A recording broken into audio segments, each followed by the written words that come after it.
So, to continue our series on medical terminology, urology. Now, urology is the study of the urinary system. And the urinary system is everything to do with the production, transport, storage prior to elimination, and elimination of urine from the body.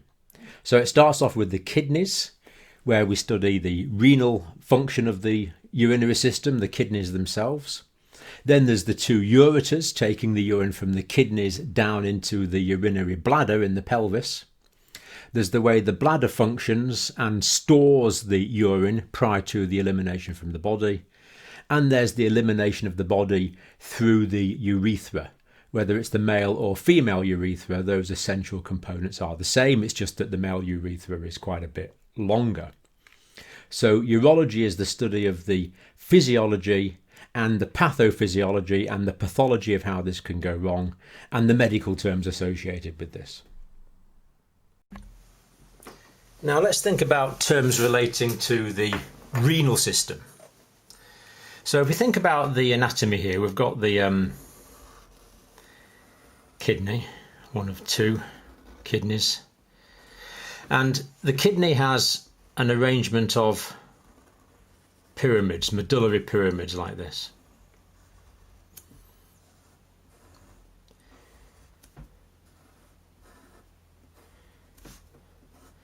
So they're the medullary pyramids, and urine comes out of the bottom of these pyramids basically. The urine comes out there, and it's the urine's then collected in these calyces. So the urine's collected, and from there it's going to go into the ureter, going down to the bladder.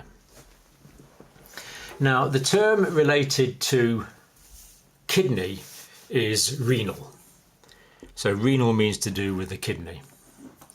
So round about the kidney, for example, surrounding the kidney,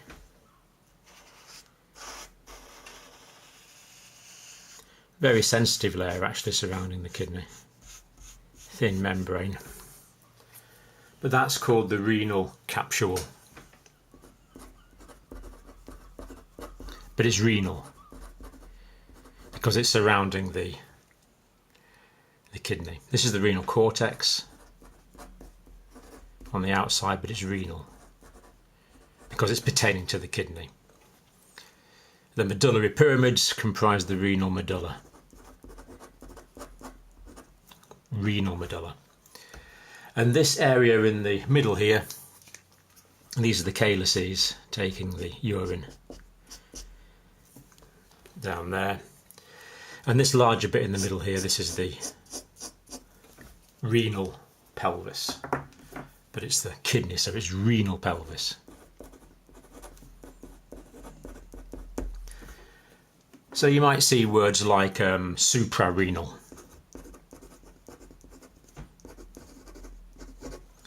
One word, suprarenal.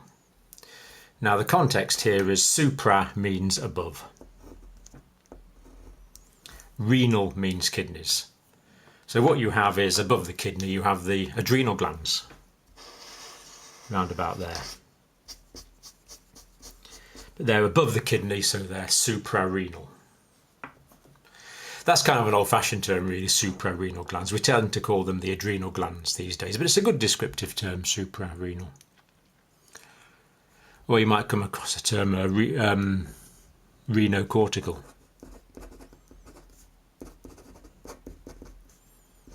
Rino Cortical.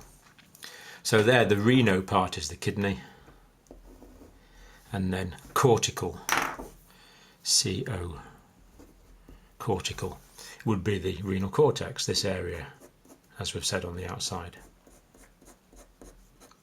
The cortex of the renal, the cortex of the kidney, or reniform.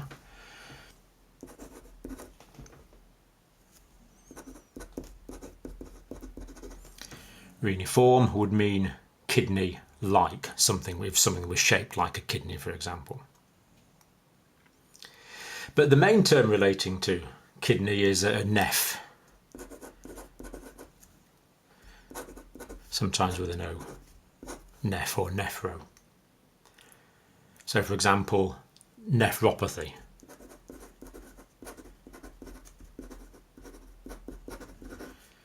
Nephropathy. So any PHR is going to relate to the kidney. And we've got an O there, so that's also relating to the kidney. So nephro is the kidney part. And pathy, you probably know, relates to disease of. So nephropathy simply means disease of the kidney. Nephropathy. For example, there might be a nephritis. Nephritis. So there we have the neph part again, pertaining to the kidney. At the front of the word, the prefix. And I suspect you know that the part on the end, the suffix itis, whenever you see itis, means inflammation of. So nephritis will be inflammation of the kidney. Another term is pyelonephritis. P-Y-E-L-O.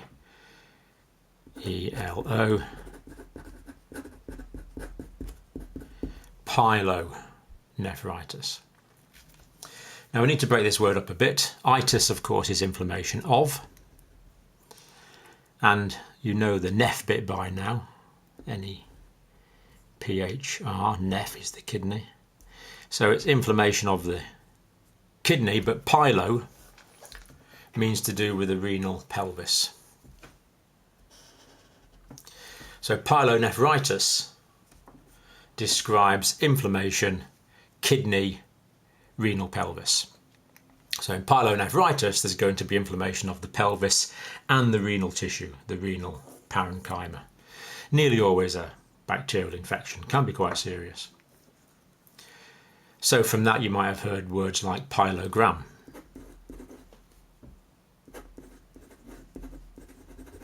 Pyelogram. So pylo we know means the renal pelvis, and gram, originally it meant written or drawn, but gram now really means a recording made by an instrument. So very often that might be an X-ray, for example. A pyelogram, visualizing and making a recording of or giving information about the renal pelvis. Still with the neph prefix.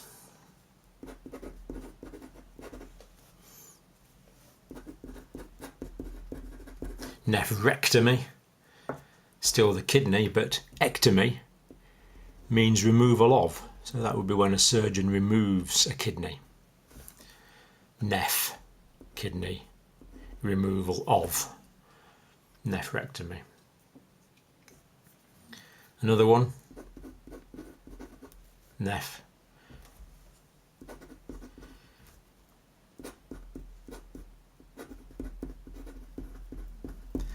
Nephrolithiasis. So we can see the nephro part. Now, lithiasis relates to stones. So lithiasis is stones.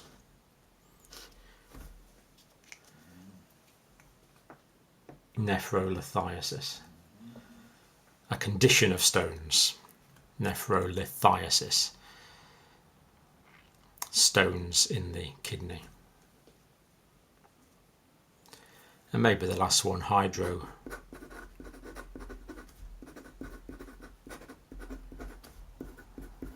Hydronephrosis.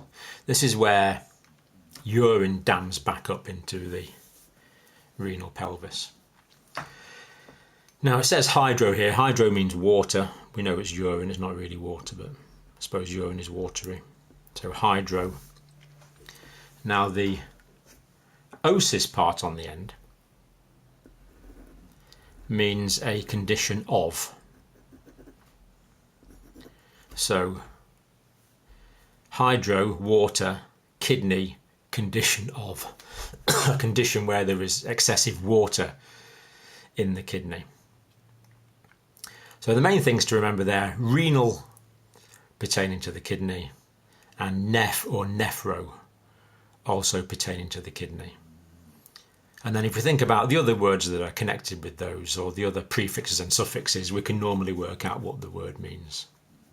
So we've got suprarenal above the kidney, Rino Cortical, the renal cortex, reniform kidney shape, nephropathy, disease of the kidney, kidneyopathy disease, nephritis, inflammation of the kidney, pyelonephritis, inflammation of the renal pelvis, and the neph, the kidney tissue, inflammation of, Pyelogram, visualization of the renal pelvis, ectomy, nephrectomy, removal of the kidney, nephrolithiasis, a condition of stones in the kidney, and hydronephrosis, a condition of water in the kidney. Now, renal means to do with the kidneys specifically. So renal has nothing to do with the bladder, it's the kidneys that we're talking about. So you might come across a word like suprarenal. Now you see the bit on the front there, the prefix supra, that means above, superior to, above.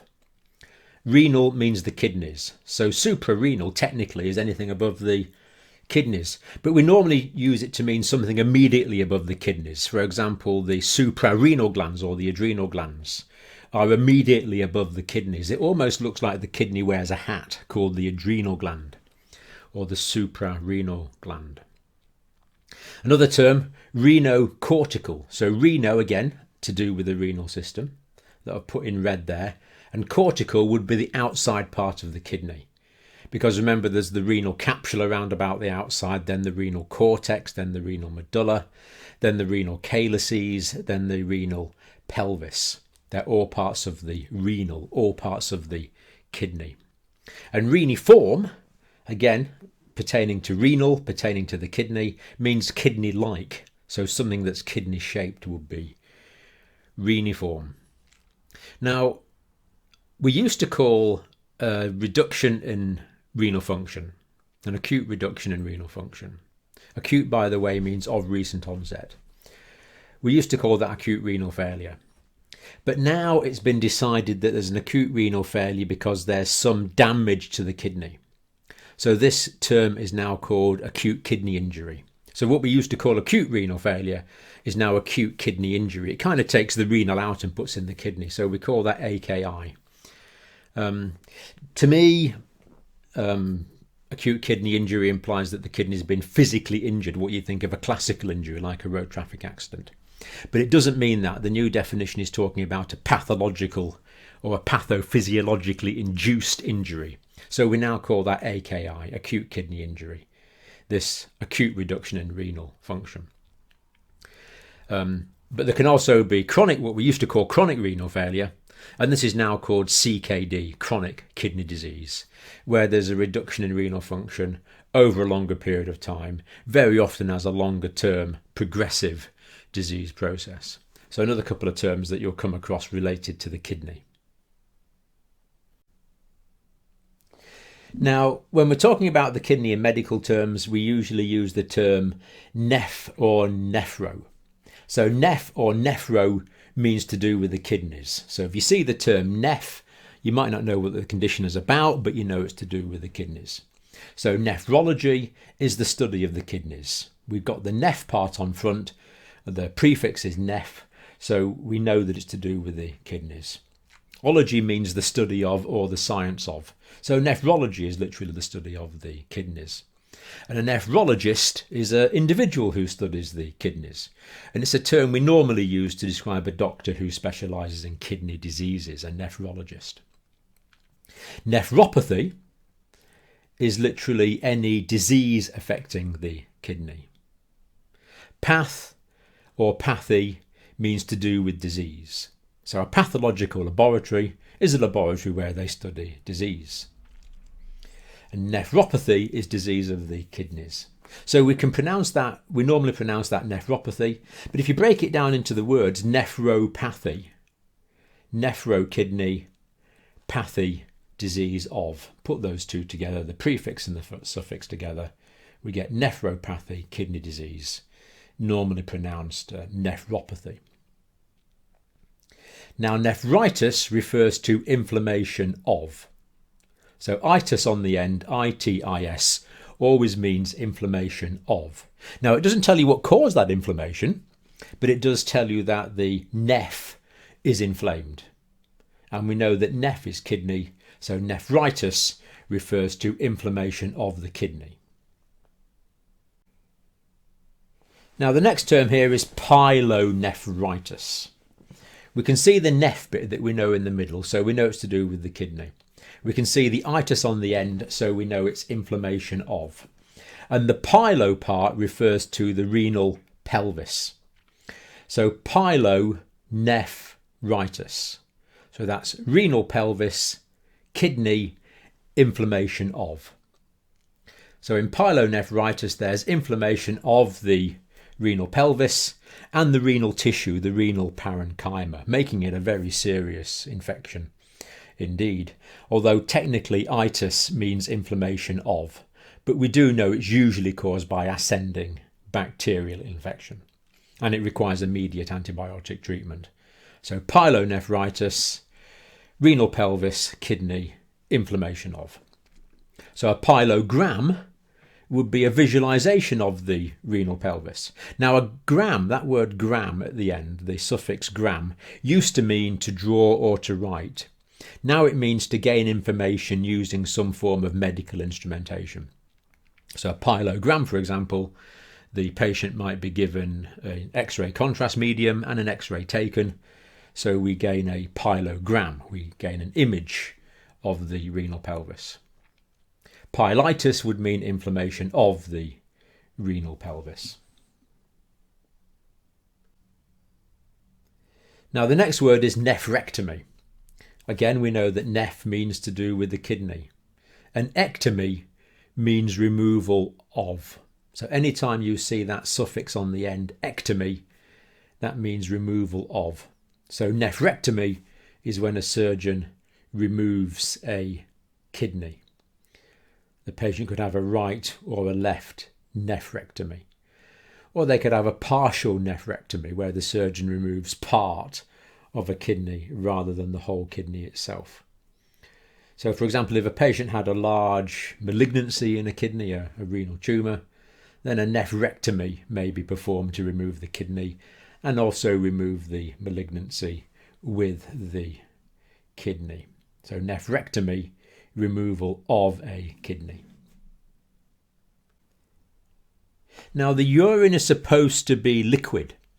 So when the urine comes from the medullary pyramids into the urinary calyces to enter the urinary pelvis or the renal pelvis, it's supposed to be liquid.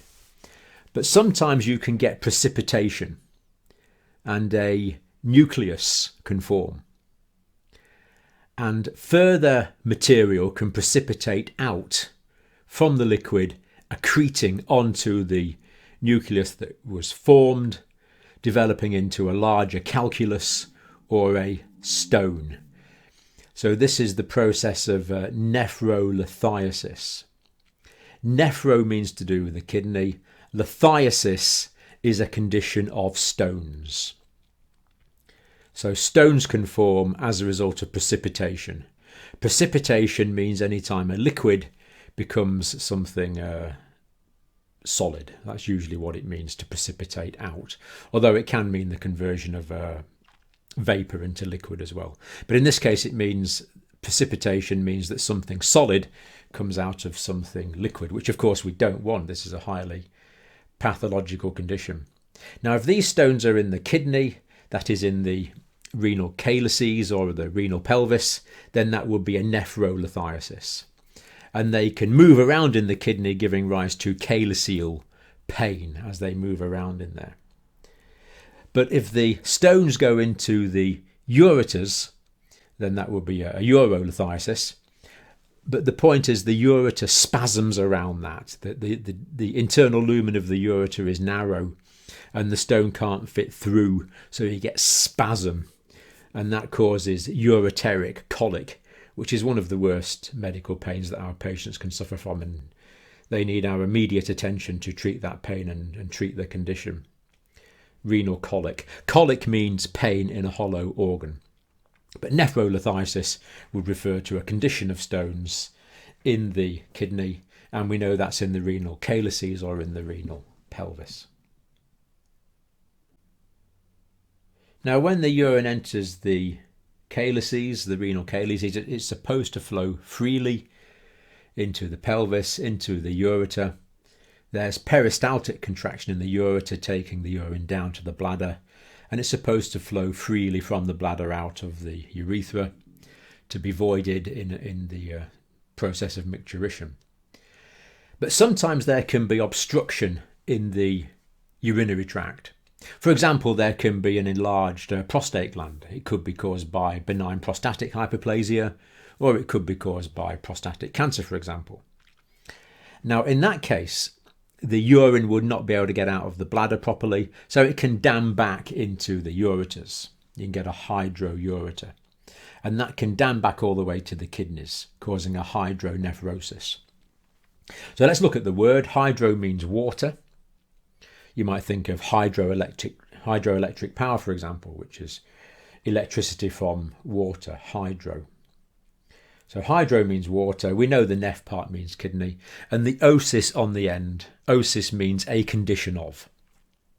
So this is literally water, kidney, a condition of. A condition where there is excess water in the kidney. We know it's not water, of course, we know it's urine.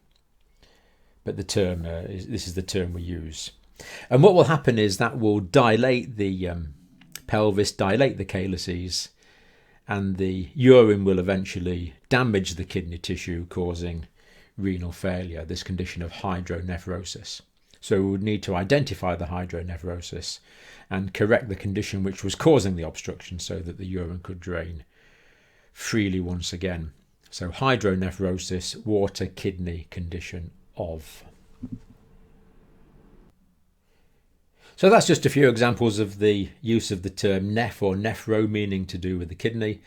There are many others. You might not know what the word means, but now whenever you see neph or nephro, you'll think, that's to do with the kidney. And then just work out what the rest of the word means, and you will understand the medical terminology.